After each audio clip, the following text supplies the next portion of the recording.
What's up everyone, coming at you with our picks on every single NBA game for Tuesday, February 6th. This video is brought to you by StumpTheSpread.com. That's where you can get all of our top confidence picks and predictions on every major sport. We nailed the Cavaliers minus 4.5 and Dallas minus 1.5, two of our favorite picks from last night. NHL picks went into the All-Star break up 27 units. Get in there and get signed up and let's cash some tickets together. Do us a favor, if you want these videos to keep coming out every single day, hit that thumbs up button and subscribe to the channel if you're new around here. Yesterday's video had an insane turnout and almost 80 new subscribers. Absolutely wild. Let's get in here and get some new winners tonight. The first game we're going to look at is the Houston Rockets at the Indiana Pacers. Houston comes into this one +6. The Rockets have been playing kind of mediocre lately. They've been alternating wins and losses over the last several games. They just lost in a blowout at the Timberwolves. Not the best look. Fred VanVleet is going to be out for this game, almost for sure, with a left abductor strain. Not great for this team. They need their floor general out there. He's their best player. They're not going to be going anywhere fast without him. The Pacers come into this game fresh off a blowout win over the Hornets. We're not going to really throw any parades about that. Right now, the Pacers injury report has Tyrese Halliburton marked as day-to-day. They're saying he could sit this one out due to his lingering left hamstring issue. I kind of expect him to play. He's been trying pretty hard to get out there every single game. He really wants to make an All-NBA team. He's going to miss out on an insane amount of money if he doesn't, so he has to make sure he A, plays well, and B, gets over that 65 games played threshold. The Pacers have been really good at home this season against the spread. Indiana is 14-10-2. Not quite an insane level, but something to definitely take into consideration. That's a positive looking at this one. Houston, on the other hand, we see the Rockets close to the bottom of the league. They're only 8-13-1 against the spread when playing on the road. Not great. Not what you're wanting to see. Houston also is going to be without their best player in Fred VanVleet almost for sure in this game. We're going to go ahead. We're taking the Pacers to get the win and cover in this one. We like this game a decent amount, assuming that Tyrese Halliburton does suit up. If he ends up not playing, that changes everything. We could actually see Houston have a chance to win this game straight up if Halliburton ends up sidelined. Right now, though, we're going under the impression that he'll be playing, and that's why we're taking the Pacers to get the win and cover at home. Next up is Dallas at Brooklyn. We've got the Mavs heading to the Barclays Center to take on the Nets.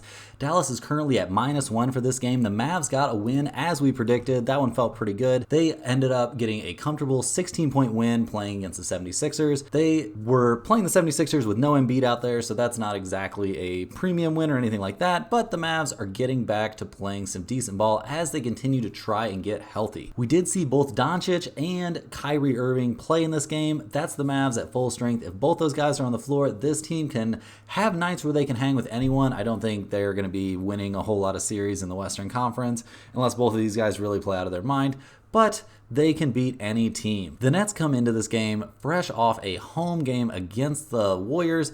It was a pretty close game down the stretch. We expect Brooklyn to be relatively healthy in this game. No major news on any of their starters sitting out. We're not holding our breath on anything to do with Ben Simmons, whether he's going to play or not. We don't really care.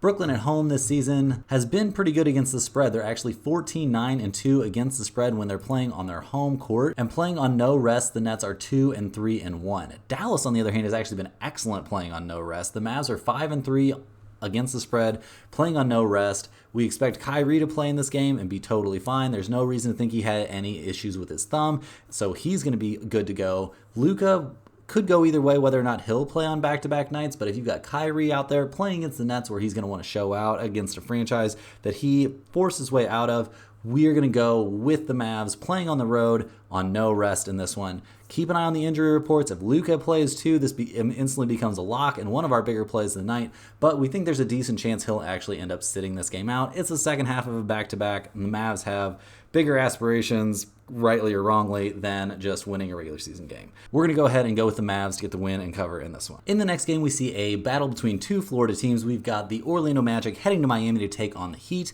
Orlando comes into this game winners of 3 straight, including a win at the Timberwolves. That's a pretty solid win. Gotta be happy about that one. We were very happy about it. We had the Magic and the points in that game. Orlando comes into this one pretty healthy. They don't have any huge major injury concerns at all. This roster is looking good up and down, even deep into the bench. They're looking healthy. The Heat just lost to the Clippers. They kept things relatively close, but weren't able to pull out the win. We had the Clippers in that game, so we're pretty happy about that. Health has been a major concern for the Heat all season long. Right now, Tyler Hero is listed as day-to-day with a head injury. Hero was a late scratch ahead of the game against the Clippers with a migraine. You never know when those are going to crop up, but we assume that he will be healthy and out there on the floor in this one, ready to go. The Miami Heat used to have a very unique and pretty big home court advantage. In seasons past, they've been great against the spread at home. This season has not been the case. The Heat are actually 9-16 against the spread when playing at home, a pretty terrible mark, one of the worst in the league actually.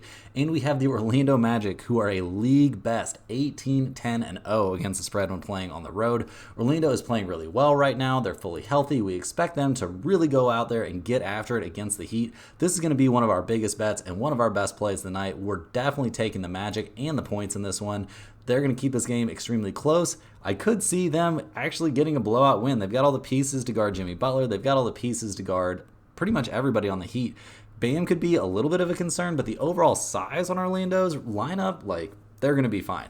Definitely taking Orlando and the points in this one, playing on the road. Coming up next, we've got a big spread. We've got the Memphis Grizzlies plus 12.5 points playing at the New York Knicks.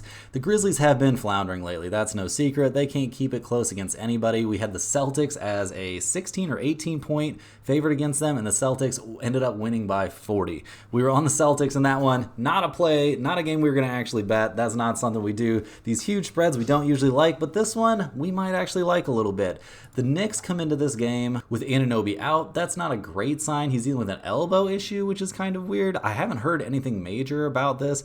It looks like we'll have Precious Achiuwa in the starting lineup, which isn't a huge deal. This team is actually kind of deep. They've got a lot of players. Like Josh Hart's going to play a lot of minutes. If Dante DiVincenzo gets more minutes, that's not a big deal. Milwaukee Flynn can come in. This team, they've got some depth. They've got some pieces. They can absorb some injuries. Obviously, Julius Randle going down and now OG going down for a little bit. It's an elbow issue, so surely it won't be a long-term thing. That gives me a little bit of concern, so we're probably not going to be on this game in a huge way. The Knicks are very good against the spread at home, going 15-8-1, so we're probably going to sprinkle some on this, actually. That's a really good number, a really intriguing number. As an away team, we've seen the Grizzlies. They're actually pretty decent against the spread on the road, much better than they are at home. They're abysmal at home. So if Memphis was at home, maybe we'd be more likely to jump on this one. Regardless, though, our pick in this game is going to be the Knicks. There's no way we're backing the Grizzlies. 12.5 points is enough. Maybe if this was 18 points or something like that, we could be talking about it. But I think we see the Knicks find a way to get the win and cover, playing at home in front of the rabid fans at Madison Square Garden who are having the absolute time of their lives right now. The Knicks are looking the best they've looked in a long, long time, mostly thanks to Jalen Brunson, but also thanks to some shrewd trade maneuvers. So anyway, long story short, we're going with the Knicks, getting the huge win and cover. Not one of our key plays tonight, though. The Minnesota Timberwolves are playing at the Chicago Bulls. That's what we're looking at in the next one. The Timberwolves come into this game 5.5 point favorites. Minnesota has been playing pretty well. They just dominated against the Rockets to bounce back from their loss against the Magic. Kind of an expected bounce back spot for a very good team. Minnesota is fully healthy coming into this game. That's fantastic for them. We expect a big night from Ant in this game.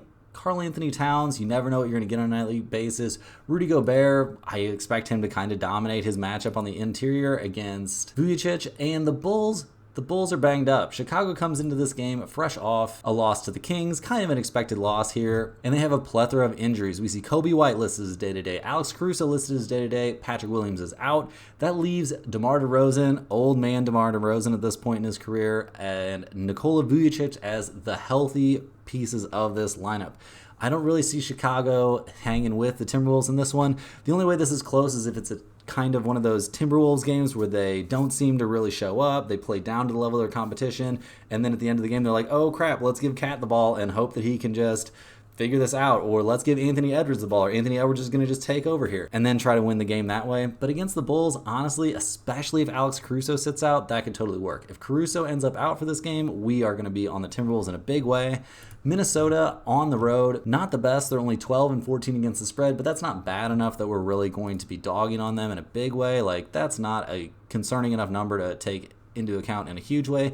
And Chicago is pretty middle of the road against the spread as a home team. They're 13-12-1, so we're going to go with the Timberwolves to get the win and cover, playing on the road. Oklahoma City is heading to Utah in our next game. Oklahoma City is only 2-point favorites.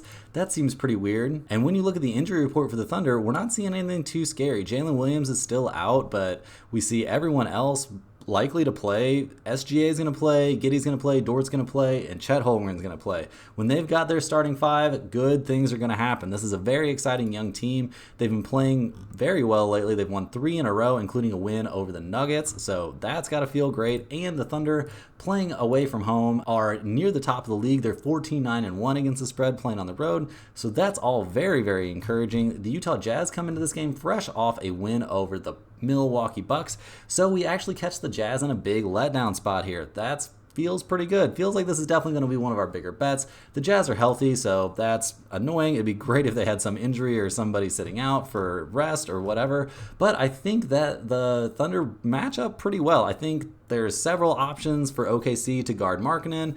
Maybe they don't have the best options for guarding players like Jordan Clarkson, but they're going to be fine against John Collins. And really, this isn't a bad matchup for them. I'm very confused by this line. Keep an eye on the injury reports. Maybe there's some hidden injury that I'm unable to find any information about right now. But right now, this is looking like it's going to be one of our bigger plays of the night. OKC is by far the better team. I expect them to dominate in this game and come away with a convincing road win. OKC -2.5, that's definitely who we're riding with in this one. Rounding on our Tuesday night slate, we see the Milwaukee Bucks headed to Phoenix to take on the Suns. This is a game that we would have thought would have been a little bit crazier. I mean, I guess it still is. We see the Bucks coming into this game fresh off a road loss to the Jazz, and it wasn't particularly close. Like, this is not a team that's supposed to be losing games to middle-of-the-road opponents. The Bucks have a plethora of injuries up and down their lineup. They've got Lillard, Middleton, Giannis, and Brook Lopez all listed as day-to-day. We're going to have to keep a very close eye on the injury report if we're going to be betting this game. Lillard is considered questionable with a left ankle sprain, so I think it's kind of a pretty big risk. He probably won't play. Middleton didn't play because of injury management against the Jazz, so we expect him to be back. Giannis is probable with right knee soreness. He's going to be playing. Giannis will be out there for this game. And Brook Lopez is questionable due to a personal injury. Gotta dive into the news on that one. Not sure what's going on with him. He seems unlikely to play in this game. So we see the Bucks are going to be relatively shorthanded, going to be taking on the Suns, who just got back from a long road trip after dominating against the Wizards. That was great. We had the Suns there. Glad they were able to get a blowout win and cover. Phoenix is fully healthy coming into this game, so we expect them to be at full strength. No concerns there. As a home team, we've seen Phoenix really struggle against the spread. The Suns are only 7-17-1 against the spread when they play at home. That is a big yikes for me. That's pretty concerning. That's a real trend. They're just not a team that covers when they're playing at home. Milwaukee, on the other hand, has been very, very bad playing on the road. Milwaukee is 9-15-0 against the spread playing away from home. That's terrible, guys. Both these teams are terrible in the environment that they're going to be playing in, so we can really just look at the matchups and the health. Right now, it looks like the matchups, I would say, probably go the Suns' way, and I would also have to say that the health definitely goes the Suns' way, too. Like, if we see Dame not playing, are you excited to see a big dose of campaign? Because I would not be very excited about that if I was a Milwaukee Bucks fan. We are going to go with the Suns at home in this one. Probably not going to actually bet it. It seems like a good spot, but we're probably just too scared away by the Suns' terrible trends of how bad they've been when they're playing at home. Well, that's it for this one, guys. I appreciate everybody watching. I appreciate everybody sharing these videos or just liking and subscribing. Whatever you're doing, it's working. Please keep it up. Feel free, feel very encouraged to put your bets down in the comments. I read and respond to every single comment. I'll research your bets for you, tell you exactly what I think about them and whether they're a good play or a bad play. Or if I have no idea, I'll be honest. I'll just tell you I have no idea. Head over to Stump the Spread to get all of our best plays on all the major sports. We'll be back tomorrow with another free pick video. See you then.